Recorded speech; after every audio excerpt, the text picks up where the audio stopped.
Most programs, most frameworks, most approaches work with one aspect only. Identity upgrade is about 3 levels, okay? It's body, so the nervous system, mind, and soul. And as you can see, they overlap. And this creates your field.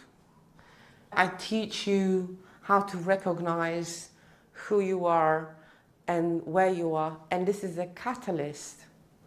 The identity upgrade is a catalyst. It's not the end of the story. It's a stage, it's a bridge into the future. You start to have autonomy. Hey, I don't want to do that, so I won't. And the patterns have to do with different responses of the nervous system. So fight, flight, freeze, fawn, and hide, right? Which I'll teach you. Welcome. Today we're going to point out a couple of reasons, several reasons behind why nothing has worked for you. Nothing is working for people. Even though you listen to podcasts, you have consumed a lot of content, and maybe you've been to therapy, maybe you have been to a retreat, you have consumed plant medicine or whatever the case may be, okay? Unless you do it intentionally, unless you really do self-development work intentionally, and you really put it into the context of who you are, things are not going to work. Most programs, most frameworks, most approaches work with one aspect only. So example would be a therapy, for example, cognitive behavioral therapy. It works with your cognitions and behaviors. So these are just 2 aspects of your inner reality. And again, you're not learning anything. You're not learning anything about who you truly are on a deep level. Identity upgrade is about 3 levels, okay? It's body, so the nervous system, mind, and soul. And as you can see, they overlap. And this creates your field. So unless you work on every single level where the reality is that you are a complex being, you have depth. Your consciousness perceives things in a very different way to the next person. What I'm going to see in my reality and the way I'm going to respond to my reality and the aspects of reality I'm seeing are very different to the aspects of reality you are seeing. So we have made a huge mistake by putting people in groups, by assuming that everyone's psychology works the same, by assuming that there is one right way of working with people. This is what we suffer from. Collectively, we suffer from disintegration of human experience. So we're pulling different parts. When we're working on ourselves, we're pulling different parts and we separate them from the rest of the experience. So it may work on some level, it may give you some understanding, but it won't give you the 3 layers of your experience. And unless you start working on those 3 layers, the experience will be limited. Because if you don't understand how you process emotions, how you process your experience, what actually makes your nervous system gets triggered and why, the next time you find yourself in this situation, you're going to be hijacked again by your unconscious pattern. Because part of this is unconscious. Most people have a layer. This is the conscious brain layer. I used to call it a screen. You have a little screen that you're aware of. So unless you integrate the 3 layers, you're going to run into a wall next time you are being confronted with the aspect of a very complex reality, which is, as I said, you are a complex being, you going to fall apart. You know, your unconscious patterns, your somatic experience, the experience in the body is going to get activated, and you won't know why, what to do about it, etc. So going into the depths of you and working on 3 layers, it's the only way that is sustainable, that gives you the competence to actually know what is going on with you. Right? Because not knowing why things happen, not knowing why you are being triggered, not knowing why you can't communicate, it's the sort of the most frustrating feeling, because most people have depth that they have never explored. The problem is with the experience, the difficult experiences, especially trauma, abuse, neglect, and things like this, you sort of shut off the parts of yourself that were not able to exist in that moment. And it's a protective response of the nervous system. It's a protective response of your body. There are adaptations. So you need to understand that everything happens in a pattern, and that pattern is layered. The next reason why things are not working is, you know, the methodology or the framework or the person or the coaching or the, you know, the healer or the teacher, whatever, is not rooted, the teaching, the things you're trying to understand is not rooted in who you are. The teachings are rooted in the other person's perception.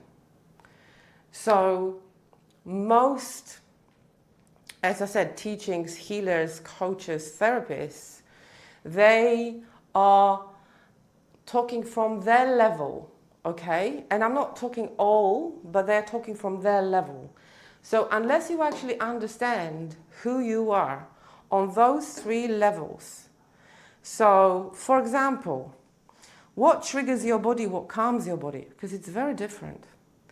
What your body likes, what your body dislikes, that depends on the context of your experience and your experiences. In terms of your mind, how your mind works, some people are more verbal, some people are less verbal, some people are extroverted, some people are introverted, some people are more aware, less aware. So this is when you hear, like, that's not true. Well, it's not true for you, but it may be true for the teacher. So here you are trying to understand and get it. You know, I'm not getting it, I need to get it, right?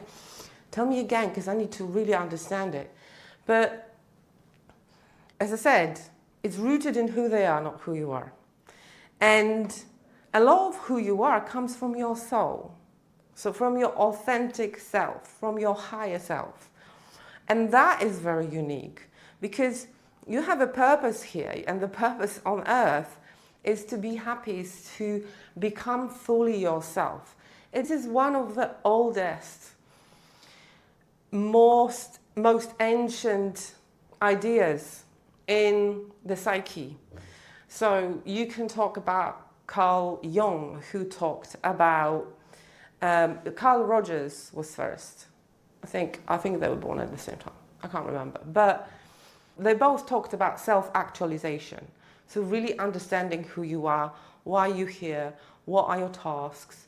And that requires a deep dive into yourself, creating questions for yourself, and asking those questions and digging for answers.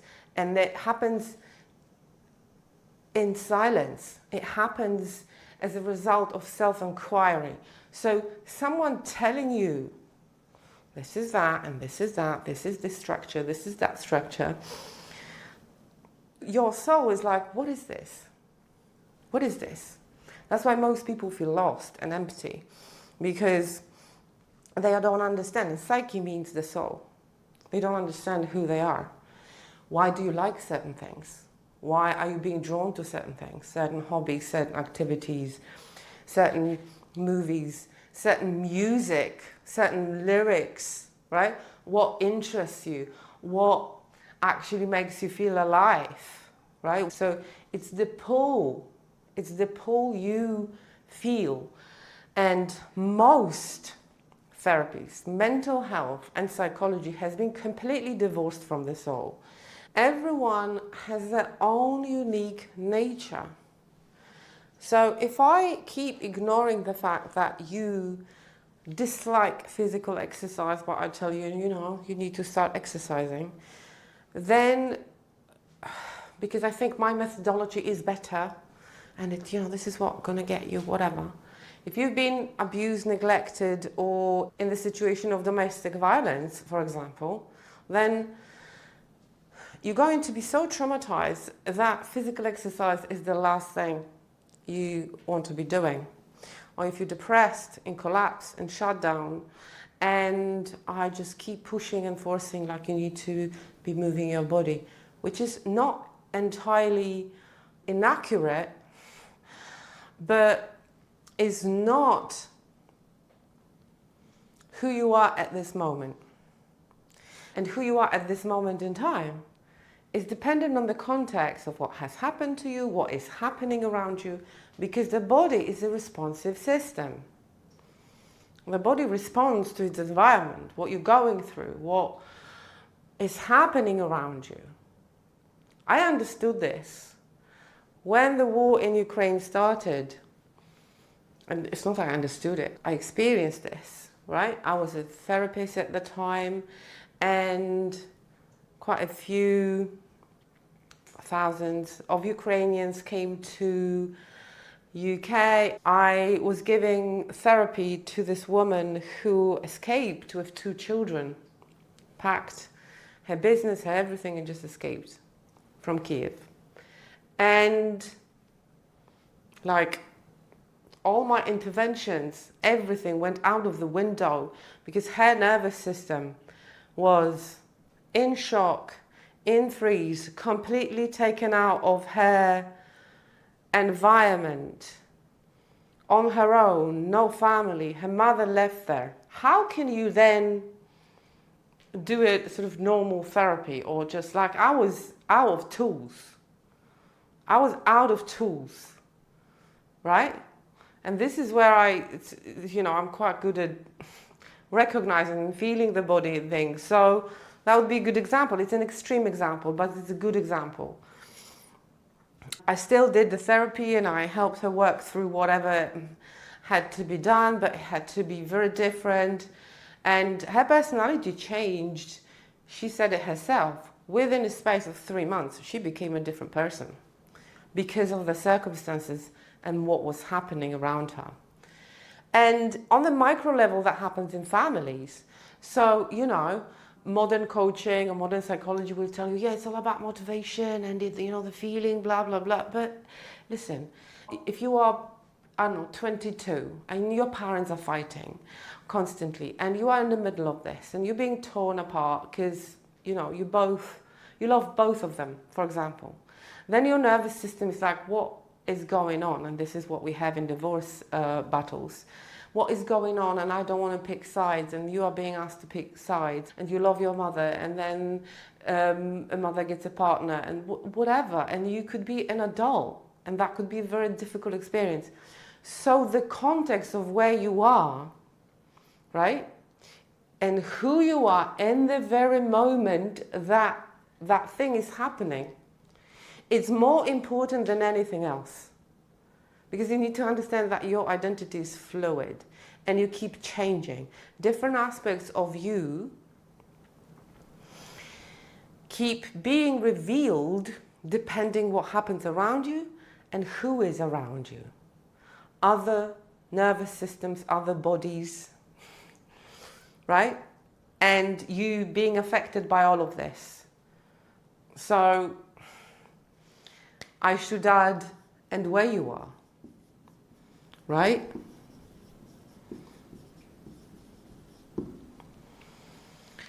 We can only achieve a parasympathetic, authentic response when we're safe.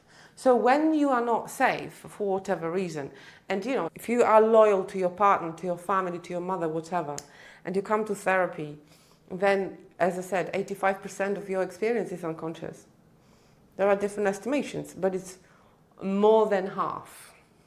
So you don't even know what motivates you.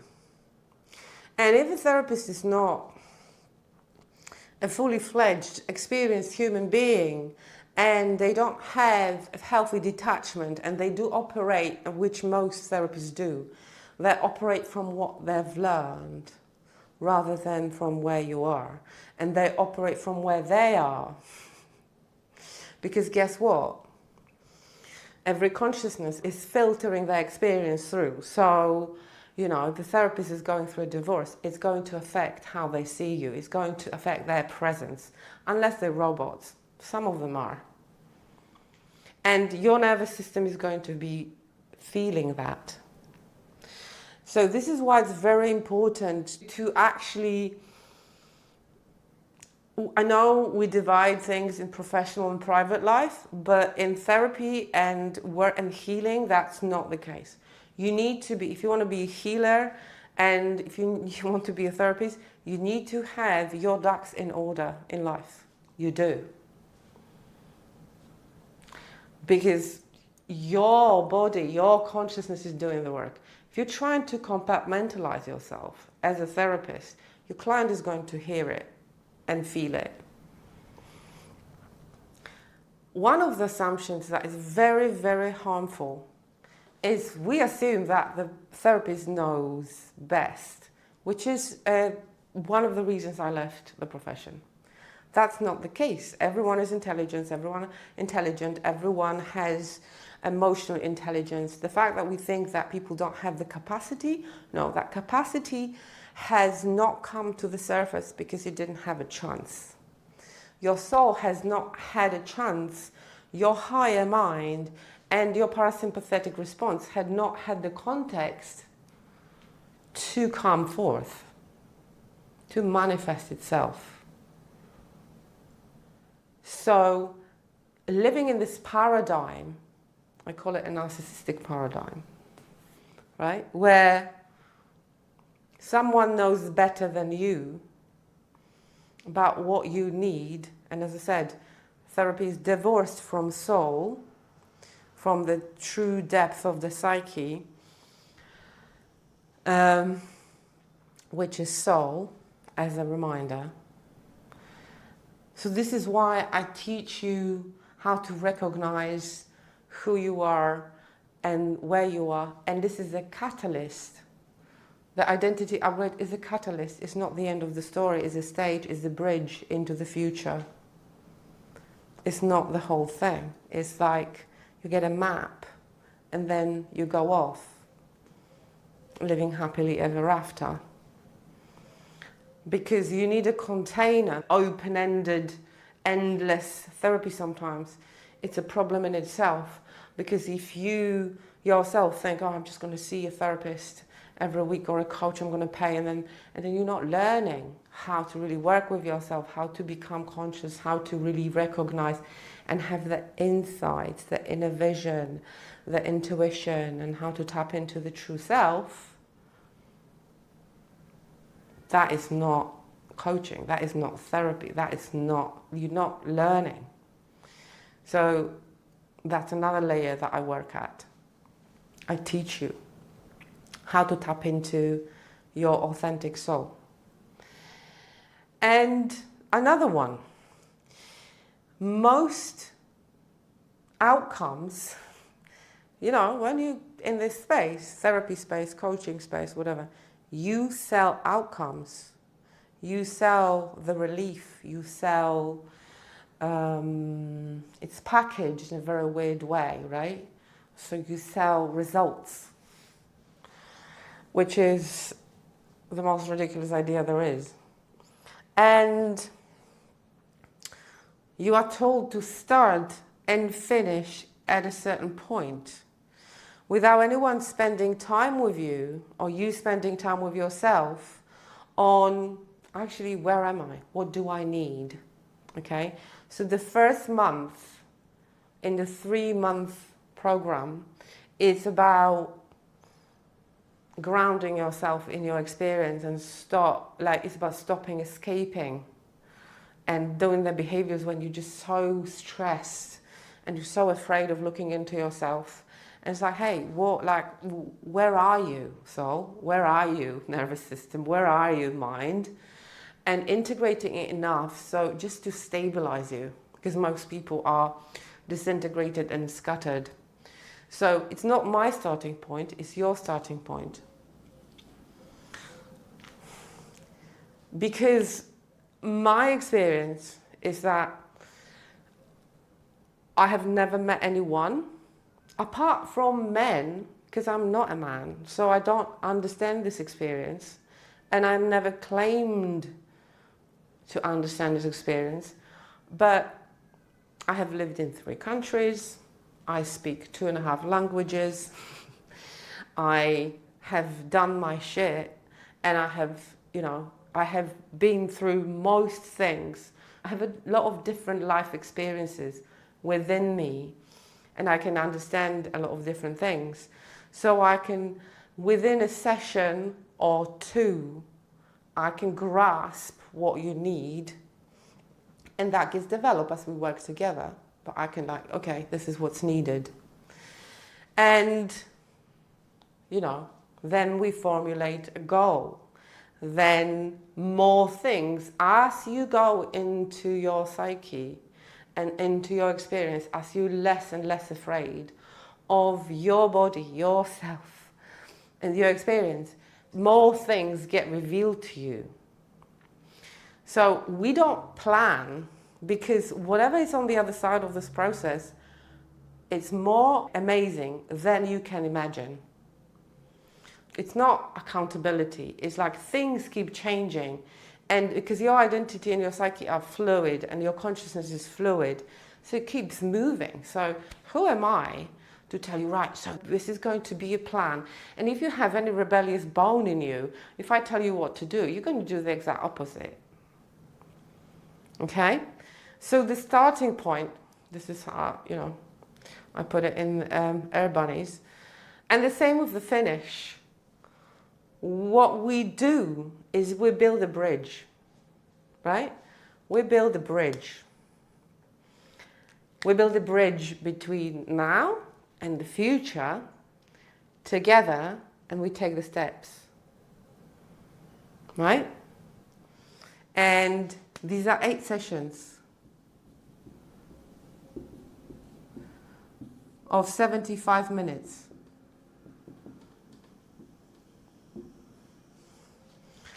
It's not an audit of your life, because if you have been living in survival identity for very long and you coped and managed, you don't even know what you want. So I bring you to a point where you can comfortably say that you don't know, we explore, I walk with you, and I guide you and I teach you. It's a teaching system. You have the access to mechanics of mental health. You have the access to 11 shifts, return to simplicity, because your nervous system is craving simplicity. That simplicity, it looks very different to you in comparison to me. There are 11 shifts of your mindset, so-called mindset, 11 truths of the nervous system in that program, that you have to rehearse and repeat and remember, so you can have a point of reference that is not confusing and it's simple, because whatever is not simple is overwhelming to the nervous system. And then, as I said, off you go on your merry way, rather than just keep working and keep digging. Yes, there's another stage, but that doesn't matter. We're not talking about this. Some people go there, some people don't go there. Because what I've realized as well is, like, if you've been living in survival for a very long time, you're so tired and exhausted. When you start going into parasympathetic response, you want to rest. This is why it's called rest, digest, regenerate. You want to heal. You want to breathe. You don't want another schedule, another structure. Okay?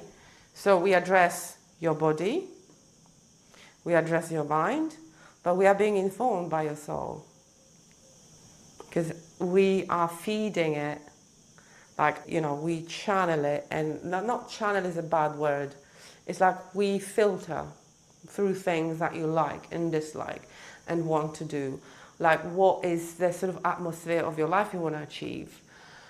If you're ambitious, for example, if you're creative, if you want to make money, if you want to change career, if you want to start a family, if you want to find a relationship, whatever that is, it's very specific to you.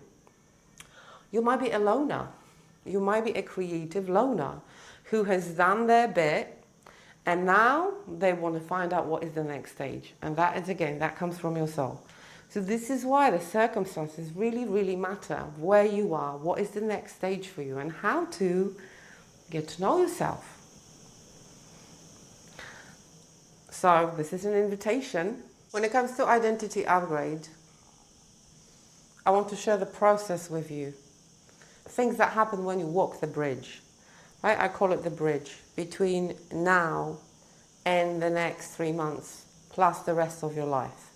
You get a skill, you get a life skill. The most important, profound life skill, which is self-awareness. Awareness about how things work within you and around you. And this is just a glimpse, right? Because there are a lot of things that happen. You can't really determine up front your experience. But this is the patterns I have been recognizing. It's like concentrated effect of therapy, okay? Normally in therapy, when someone is going through the process, that would happen very slowly over 2 or 3 years, and it would require a lot of back and forth and things like this, which I realize now that the process can be compressed, and this is what happens, among other things. So, first of all, you get a very healthy neutrality. You understand that the relationship to the reality is subjective, right? So you get a healthy detachment, not disassociation, detachment. You get a distance, you get a different perspective from the fact that how you are and how people are depends on where you are and how you are, right?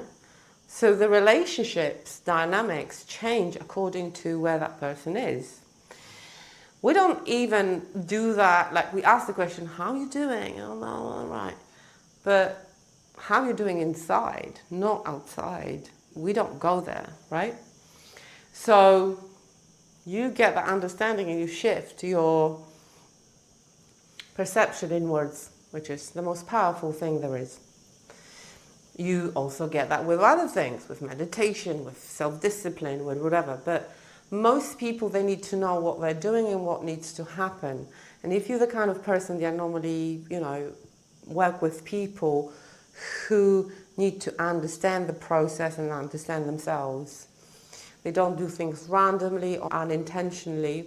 So it's a deliberate work, and that is the work that you need to become conscious and self-aware. So the first thing I wanted to highlight is you get to meet yourself without judgment, shame, and blame. You understand that you are whole. So a lot of modern psychology, coaching, whatever, is like you have to learn this, or you have to do that, or you have to get something outside of you, an experience, a teacher, a whatever, to feel whole. So a lot of businesses are based on deficiency within you. So they tell you you are deficient in something.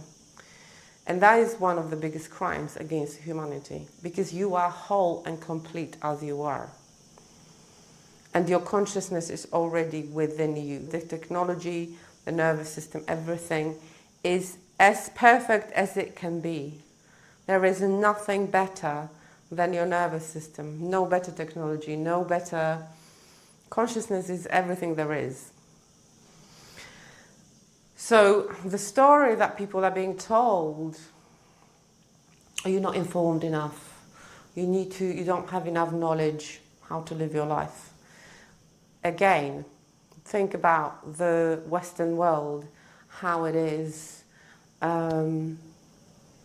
decomposed when it comes to, like, until 5 minutes ago, people knew how to breathe and live and how to do things. So the whole idea that you are not complete and you need to acquire more knowledge and more understanding, it's a ridiculous idea. And the idea is even more magnified by the fact that it's going to come from outside of you. No, you are already perfect. You're a perfect ecosystem. And that ecosystem has a state of homeostasis. It needs to be balanced because you've been taken out of balance by people, belief systems, and things telling you that somehow you need something outside of yourself to live your life, which is, as I said, the most ridiculous idea. All you need to do is tap into your nature and remove the toxins, emotional, mental, psychological, right? The mental diet. And things will come to balance. So it's almost like a process of detoxing from the very toxicity of ideas and belief systems that we've been conditioned to adopt. And think about your own life. How many things you have already believed and you stopped believing. So that's the whole conditioning idea. Number 2, you learn to recognize your, and that's the key word here, your patterns. Because human beings have different patterns, different conditionings. So again, one of the most powerful things that you can do for yourself is to understand how you function under pressure and under self-love, and which is the opposite, pressure from the outside. This is, again, powerful, right? Under stress, under pressure, so this is the modern idea of being triggered, whatever. So you just understand, like, what triggers you, what doesn't, and why, and how to. Everything in your identity is pattern-based. And in your personality as well. If you think about it, even though personality is a myth, you learn to understand that you can choose your patterns. Because if you get the healthy detachment and if you get the neutrality, like, hey, I don't have to be doing that. It's not my genetics. It's not my, I wanted to say a story. It is your story. But it's like, yeah, you will understand that actually it's the story, the family story. Like, we do that, we don't do that. This is your role and things like this. So we pull this apart. And once you start treating yourself with love and respect and dignity, that it's your birthright, you start to feel very differently. And sometimes that is a matter of one session, right? It's like you shift, like, oh my God, what am I doing to myself? And your behaviors change, your choices change, because you shift from reactive to responsive. The problem is that we live in a very, like, an emergency-like culture, in that urgency, which is a killer. We burnt out. So we live in a reactive state. And the pressure is from the family, from the society, whatever. And then the self-love is you start to choose your responses, right? You start to have autonomy. Hey, I don't want to do that, so I won't. And the patterns have to do with different responses of the nervous system. So fight, flight, freeze, fawn, and hide, right? Which I'll teach you. And you will have access to mechanics of mental health So you'll like get the understanding, because it's a feeling. It's like you will get it straight away. You're like, okay, I'm this, right? That's my pattern. Sometimes it's a combination of different responses. So if you, for example, are a people pleaser, that's your reaction. You put others on the pedestal, you co-dependent on others' perception of you, and your sense of self is very fragile. So that's a reactive state. And when you start to choose yourself, and when we go through the process, you learn that actually you need to respect what you want slowly, etc. So there's, though, like, you need to stop doing that and start doing, no, we choose, we select, and you learn that when you start choosing yourself, nothing happens. For example, for people pleasers, that's the biggest discovery. Actually, they don't care what I say. Actually, they don't remember what I said. Actually, they don't feel what I have assumed they're going to feel, etc. It's just an example. Number 3, you connect with your potential. Unlived potential turns into resentment, turns into anger, turns into bitterness, turns into a lot of different ugly things. Most people have the most amazing potential, but they don't know how to live because the world is set up for you to fail. The world is set up for you to fail, whether you're a man or a woman, it doesn't matter. We do not empower people as a society, we disempower people, we overwhelm the nervous systems. It's like, this is the way to do it, and you go into this, you become a robot. And then you're 40 or 50 and you have a breakdown, which I call a breakthrough, because you have not met your potential. Possessions, materialistic things, they work until they don't. And you realize, right, I have the potential to do A, B, and C. And it's a process, okay? Maybe you have small kids.